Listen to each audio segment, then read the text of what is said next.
The 30 versus 50-year mortgage. Let's talk about it. That is what we're discussing today in this episode of the Never Lose a Deal podcast. This is the podcast for real estate investors who are looking to leverage financing to creatively expand and scale their portfolio. I'm your host, Lorillia Brown-Phillips, and today we are talking about the infamous 50-year mortgage. Is it good or is it bad? Now, I want to put a disclaimer. Depending on when you're watching this video, I did the last podcast episode, or should I say video podcast episode, some way or the other, that one got corrupted. We're hoping to save it, but I touched on this topic before. But this episode, I'm solely going to talk about the 30 versus 50-year mortgage. Is it good and bad? The last video podcast episode I did, I talked about Fannie Mae and the 50-year mortgage. But this episode, I'm solely just talking about the 50-year mortgage, good or bad. So let's talk about it.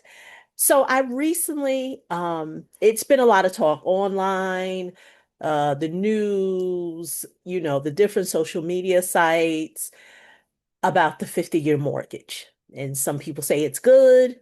Some people say it's bad. Some people say it's financial slavery. Other people say it's a great way to leverage and get into real estate. And I'm going to be honest, I am one of those people who lean towards it being a viable option. As as I said, viable option that works for the individual. So let me state my case. I'm going to be honest. I am in the real estate mortgage financing space, but I primarily work with investors.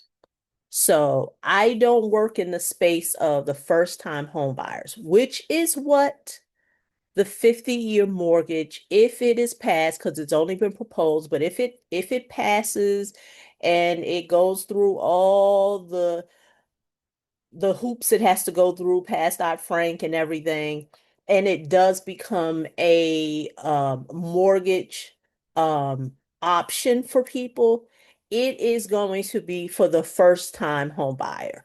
It is going to be that first-time home buyer who is looking to get an FHA loan, who wants to put, the 3.5% down, and it may even be for the conventional homeowner. Now, based on what I've read and due to the fact of Dodd-Frank, if it is passed, many of the laws in Dodd-Frank is centered around the 30-year mortgage.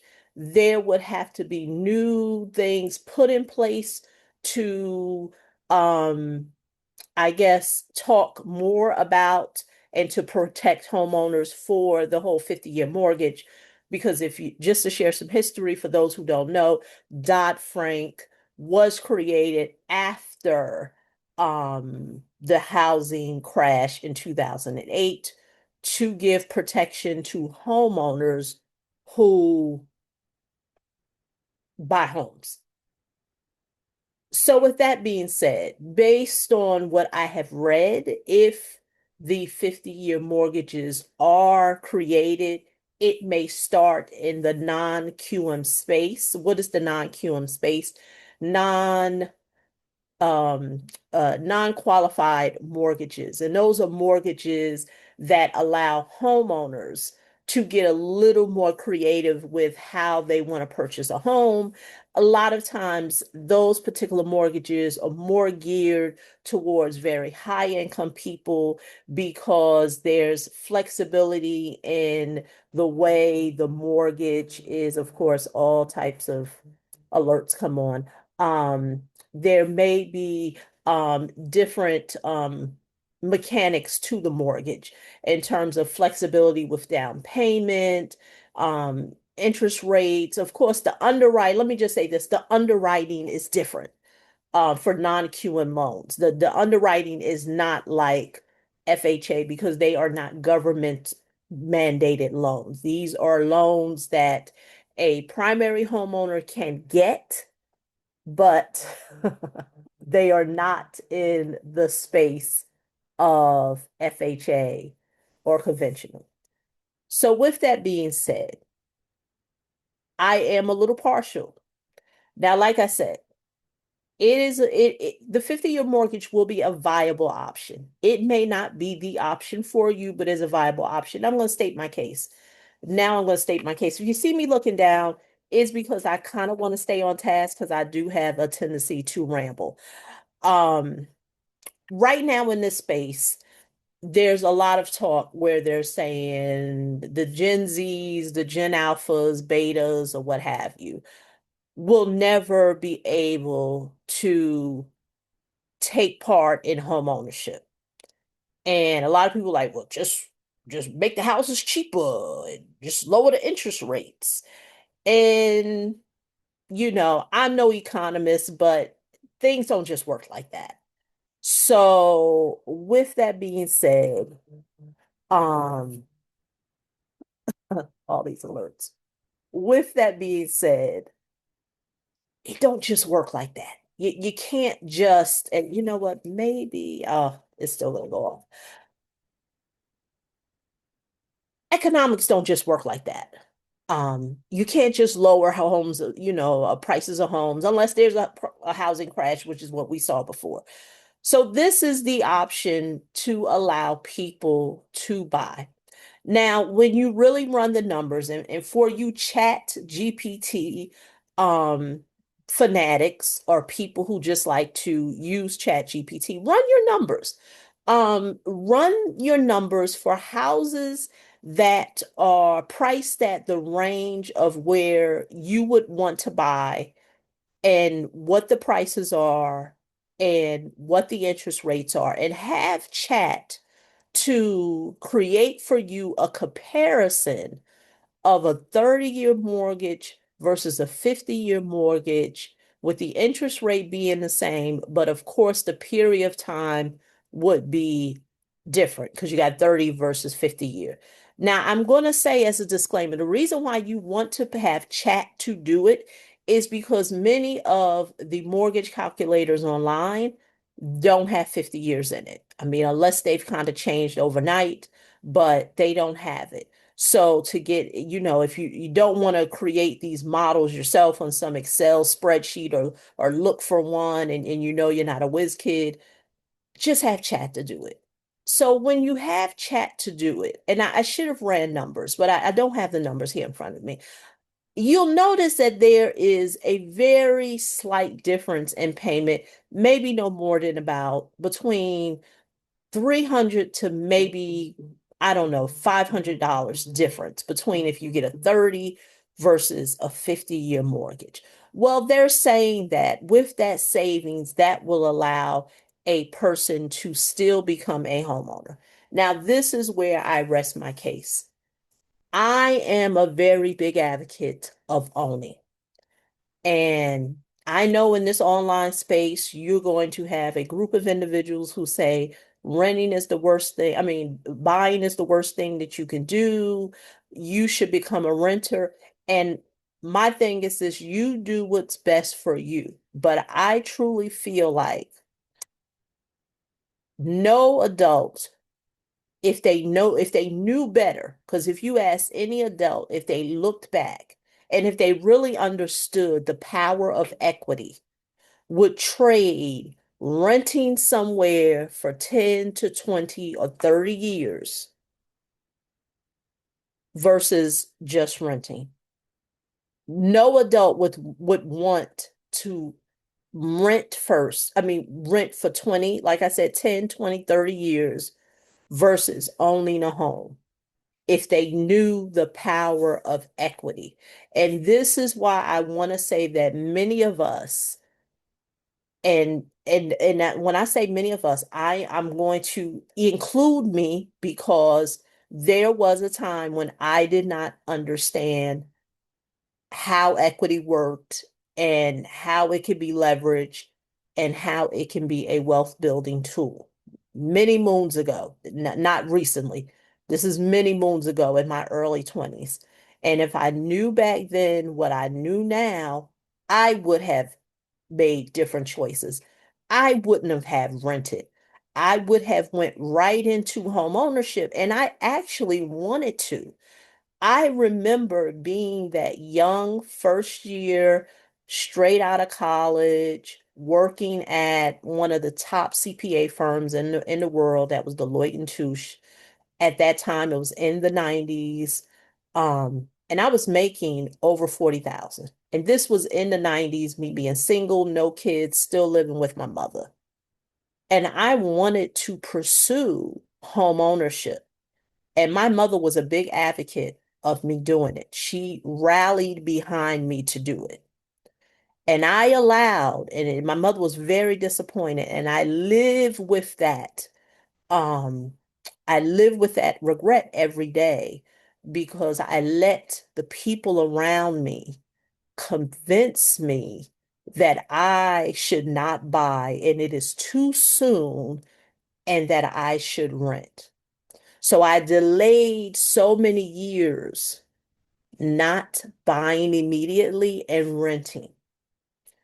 And like I said, knowing the power of leverage and what you can do and how it could be a wealth building tool, because it has been proven that many groups of people in this country have built their wealth leveraging real estate. Do not let these guru influencers or just online coaches, influencers who just got a quick lick and they want to tell you something about, hey, renting is the worst thing that you can do. Because at the end of the day, everyone has their own goals. Everyone has their own financial trajectory that they have for their life. Home ownership should be one of them, especially if you have a family. Now, I understand it if you are young, single, love to mingle. That's why I said I give myself grace, not knowing that back then. But once you get older and have a family, things do change. So that is my reason. That's my first reason on why I am for the 50-year mortgage. Because if it allows a person to not become not stay a renter and it gives them the hope to be a owner, by all means, I'm for it. And I recently commented on a social media post where someone said about it's a lot of unqualified people talking about this, and it goes back to this. If you don't like the 50-year mortgage, there are always other options. Let's start there. That is why when I opened up this podcast episode, I said that the 50-year mortgage is going to be possibly for that first-time home buyer. Now, if you fit into that box where you want to put 3.5% down, and you want all the other drapings that an FHA mortgage can give you. For example, you want to get some grants and all those things that you want, then of course the 50-year mortgage is going to be the option that you may have to look at. But remember, I also brought up the non-QM space. Non-QM are non-qualified mortgages. What that means is those are mortgages that do not fall under the government, meaning that these are just private companies, possibly public, hedge fund ran, but they're mortgage companies and they provide financing to buy a home. Many of your upper income, wealthy individuals usually get non-QM. Why? Because the underwriting is different. And so that is a suitable option for people who want unconventional ways to buy their home. They don't want um, the cookie cutter way of buying a home. There is a group of people like that. So I say that to say you have options. Don't feel like the 50-year mortgage is the only thing out there. And so now you do nothing. You stay a renter. And that's why I said on the Facebook post of mine is that I would hope that people seek wise counsel. Because going back to my original story and example that I gave, I know where unwise counsel can get you. It can delay you many years because you are listening to people who financially are not in the same situation as you, so they can't make the moves that you can make, and then you end up not making them yourself because you are listening to people who can't make them. So that's my number one reason. Forget renting and buy. So I'm never going to be a person who is going to rally behind someone who rents. My second reason is the power of equity. I kind of already touched on it. As I mentioned before, I'm not going to go into it because I've kind of already answered it. Many groups of people in this country have built their wealth with the power of equity. And many people don't know how equity works. So we think that buying a home and paying it off is the goal because you have those people. Oh, you'll never pay you'll never pay the house off.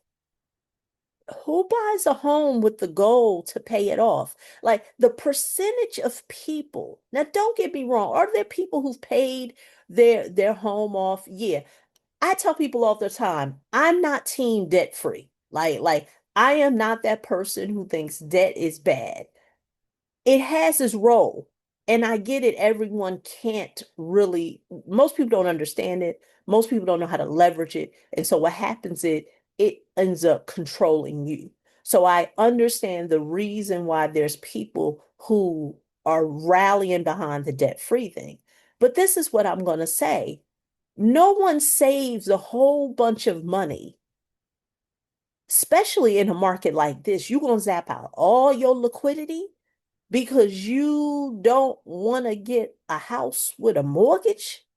Who does that? Doesn't make sense. So the whole idea of getting a house to pay it off has its place with a segment of people that I guess that is their goal. They want to get a house to have it paid off. But let me share this with you. Newsflash. I don't care where you live in this country. There is so much deed theft that is going on. And if you don't know what I mean by deed theft is when there are scam artists who literally scour neighborhoods. And then once they scour neighborhoods, they look for homes that don't have any mortgage on them.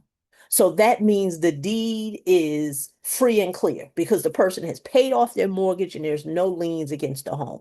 Well, newsflash, these artists are so good at what they do.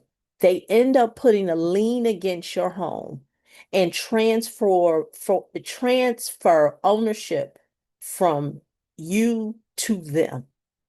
And this is rampant. This is going all over the country. It ain't no, oh, that's just in the Northeast. They not doing that in the Southeast. They not doing that in, the Northwest. No, they're doing it everywhere. They're doing it all everywhere. So the idea of I just want a free and clear home, it's very scary. I would never own a home free and clear. And if I did, I still would put my own lien on it just so I could have something against it. Having a home free and clear is not the move. It's the worst thing that you could do. Another thing is about the power of equity. What is a very misinformed thing is that people think that in order to leverage the equity in their home, the house has to be free and clear. And that is unfortunately a misunderstanding. That's not true. Any equity that you build up can be leveraged. Now, this is where I say this is where the 50-year mortgage doesn't is not that favorable. The only thing that I don't like with the 50-year mortgage when it comes to equity is that the build up is much smaller. It's going to take you longer to build up the equity. So that's the problem that I have with that. So your equity buildup is going to be slower, but going back to leverage, when you do build it up, you can leverage it. Your house doesn't have to be debt free.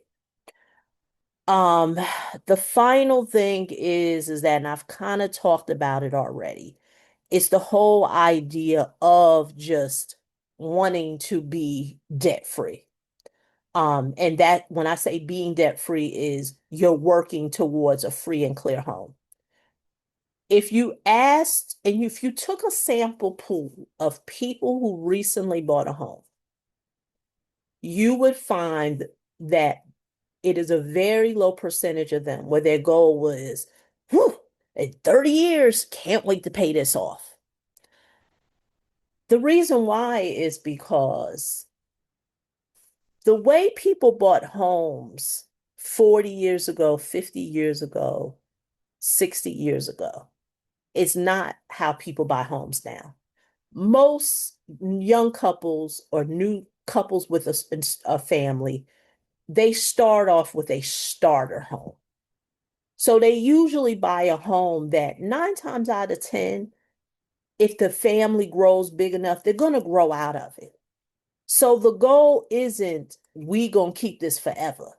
That was during a certain period of time. That's why I said it's a very small segment of the population of people who say when they buy a home, I'm dying to pay this off. Because most people buy homes and they know it's a starter home and they know that, oh, eventually we are going to move out of this home and we're going to go to another home because our family has gotten bigger.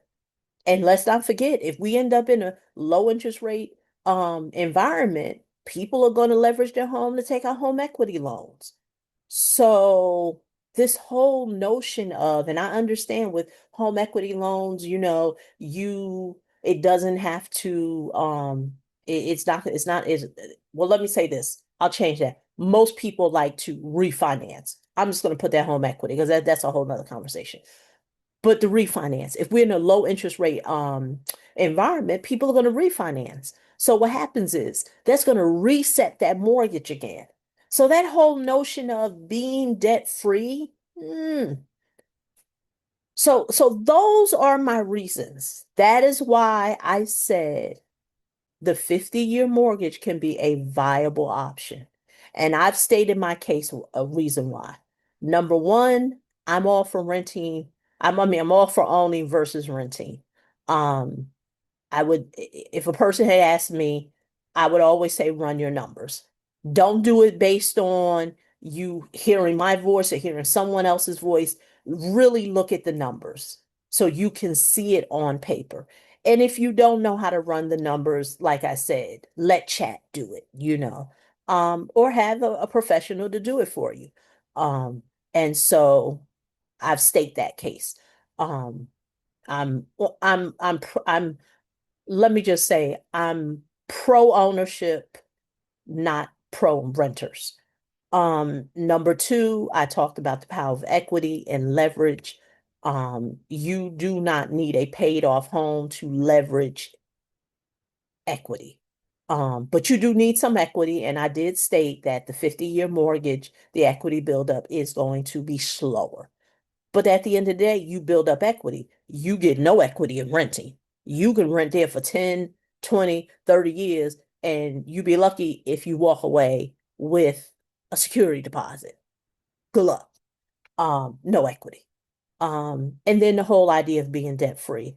Like I said, most people who buy a home, that was it's something that people looked forward to 40 years ago, 50 years ago, 60 years ago. But that's not the case now. And I've said, with identity theft, I mean, not deed theft being rampant all over this country. And like I said, just go down a rabbit hole of deed theft, and it will make you never want to um have a free and clear home. And that goes for your investment properties, what have you. You always want to have a little some type of lien against it. And that's just hey, I've seen a lot in my day with real estate. The way you can scour public record documents, it's open for everyone. You literally want to be very careful. So that's it. That's my case, and I'm sticking to it. 30 versus 50-year mortgage. The good, is it good? Is it bad? I stated my case. I think it's a viable option and I think it could work because I am pro ownership, not pro renting. And so that's my take on it. And like I said, I normally, not normally, but I work with people who are real estate investors. So I'm not really in the first-time home buyer space. But of course, a lot of my clients have to have some interaction with first-time home buyers because maybe they are renovating a home and when it gets fixed, they have to sell it to a first-time home buyer. So you have relationships with people who are in that space. And of course, that is what is really how I do know some things about the FHA market, but it's not a market that I'm in every day. But I do have an understanding of mortgages and real estate, and that I do every day. So I wanted to give my spin on it. Like I said, it is a viable option. Whatever you decide, run your numbers. Don't run it on emotions or what people, their opinion. Literally sit with a professional, run the numbers, see what works for you. Know your financial goals, know what you plan to do in the future, if it includes you, your spouse, your family, and like I said, and do what's best for you. So until the next time, this is Lorillia here at the Never Lose a Deal podcast. If you have a real estate loan scenario that you want to have done for you, go to my website at www.leverageportfoliocapital.com. In the meantime, I will see you in the next episode of the Never Lose a Deal podcast. Bye bye.